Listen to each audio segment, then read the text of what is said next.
I've been asked by a lot of patients recently questions regarding the vaccines that are now being presented to us as a nation. But before I talk about the vaccines, I'd like to talk about the nation, and I'm speaking about the United States of America right now. I want you to understand that of the nations of the world, we are listed at number 48th. That means, in regarding health, that means that there are 47 countries that actually the citizens of those 47 countries live longer, live healthier, live better quality of lives than we do in the United States. We're listed at number 48. Also, of the nations of the world, the population of the United States only makes up 3% of the world's population. Yeah, we only make up 3% of the total population of the world. And however, of the 3%, we consume over 92% of the over-the-counter and prescribed medications that are distributed in the world. Isn't that amazing? 3% of the world's population, we consume over 92% of the over-the-counter and prescribed medicaments. Now you can research this for yourself. I know it's hard to believe. Also, of the in the United States, we have the highest rate of obesity per capita in the world. We also have the highest rate of autoimmune or chronic diseases per capita in the world. That's that's who we are. So of these people, we have the cancers, these people that make up the populace of the United States, where they have the cancers, the heart disease, overweight, as I mentioned, they're obese, type 2 diabetes, they're smokers, sedentary lifestyles because of the conveniences that are afforded us through technology today. And as I said, the chronic or autoimmune diseases, right? That's who we are as a nation. Very, very sick, you'd have to agree. The overwhelming majority. Okay, so now we're going to talk about, now that we talked about the people, we're going to talk about the vaccines. There's three of those that I know of or am aware of currently. Now there may be more because disease, sickness is very lucrative. It's very, very profitable. So now we're going to see, in conjunction with the resurgence of the COVID, which I talked about probably about 6 months ago, that there would be this second wave that would be coming now that we have this fear, and fear does have torment, and there's a lot of worried people. Now we're presented with the option of having these vaccines, these so-called godsends here, these answers to the problem that we're currently engaged in. So anyway, getting back to the vaccines, there's three of them. The one is the Pfizer. Now, the Pfizer vaccine, you have to have two inoculations. You have to have two shots.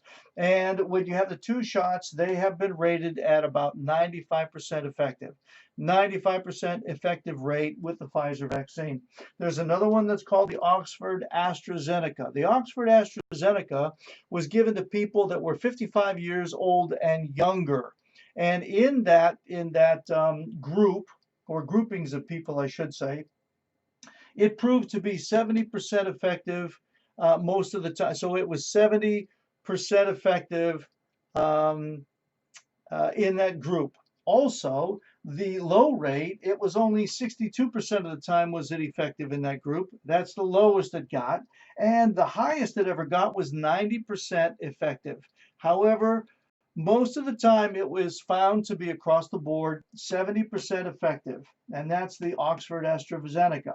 Then there's the Moderna, and that one was 94.1% effective, 94.1% effective through the testing groups. So we had the Pfizer, that was 95%, the Moderna, that was 94.1%, and then there's another one that is being presented by Johnson and Johnson, or the Janssen company, of which Johnson and Johnson is an outshoot of it, and the research hasn't been submitted yet. We don't know how effective that one's going to be. Okay, so now that's your vaccines right now. 95% was the highest. 94% or 94.1% was the second as far as effectiveness. Now we're going to get back to this population here. Okay, this very sick population, 48th in the world, highest rate of obesity, highest rate of chronic diseases.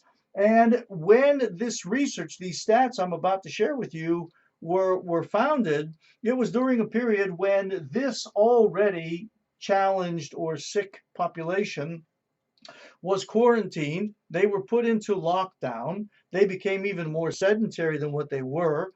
They ate more than what they typically did because the average weight gain during this time of quarantine or lockdown in the US was an average of 15 pounds of additional weight these people gained.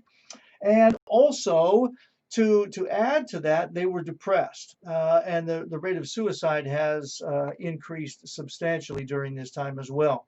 But they were depressed. They sat there in front of whatever media they gave themselves to, and they were overwhelmed with the bad news. COVID, COVID, COVID, COVID. How many people were infected? How many people had died? This and that, and blah, blah, blah, blah, blah.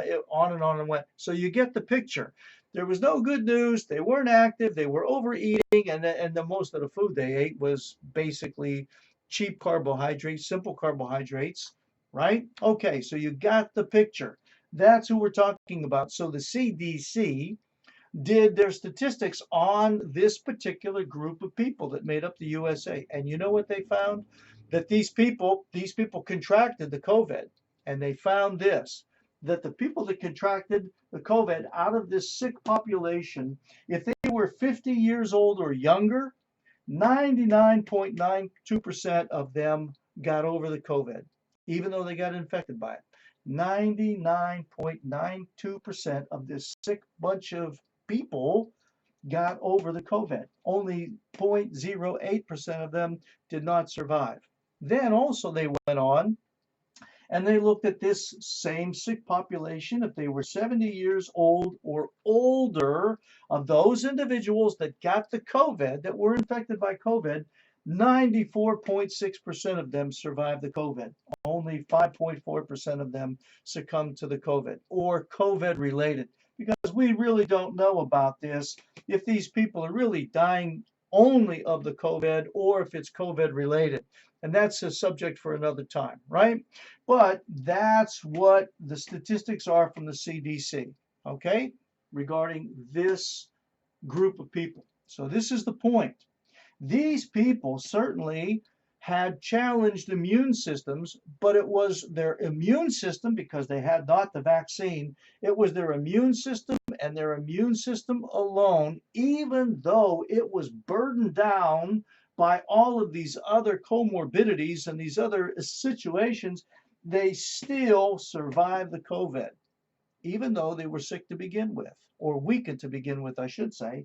And these 70-year-old individuals and older, still survived the COVID. So imagine if we'd have taken the time to educate our population and said, look, it's your body, it's your health, it's your decision, but this is what we suggest you do. We suggest you strengthen your immune system, because if you do that, these already impressive statistics that I'm sharing with you from the CDC, and you can do your own research, they would have been even better if you had been educated and act upon that education. Of course, it would have put a big hole in the profitability of these vaccines, but nonetheless, you could have done even better. So, I'm not advocating you do one or the other. That's not the intention of this video. You see, I'm not here telling you what you should do. I'm just showing you the difference. You make up your mind, because it's your body, it's your health, it's your decision, right? Right? Not to be made by somebody else, but by you, the owner of your body. And if you need some help in strengthening your immune system, or if you'd like to learn how to do so, please don't hesitate in giving us a call, because we want you to help. We want to help you to enjoy the best performance of your life. Hey, thanks a lot for allowing me to share this information with you. Please share it with others around you that might be interested in hearing this as well. And until the next video, and as always, God bless.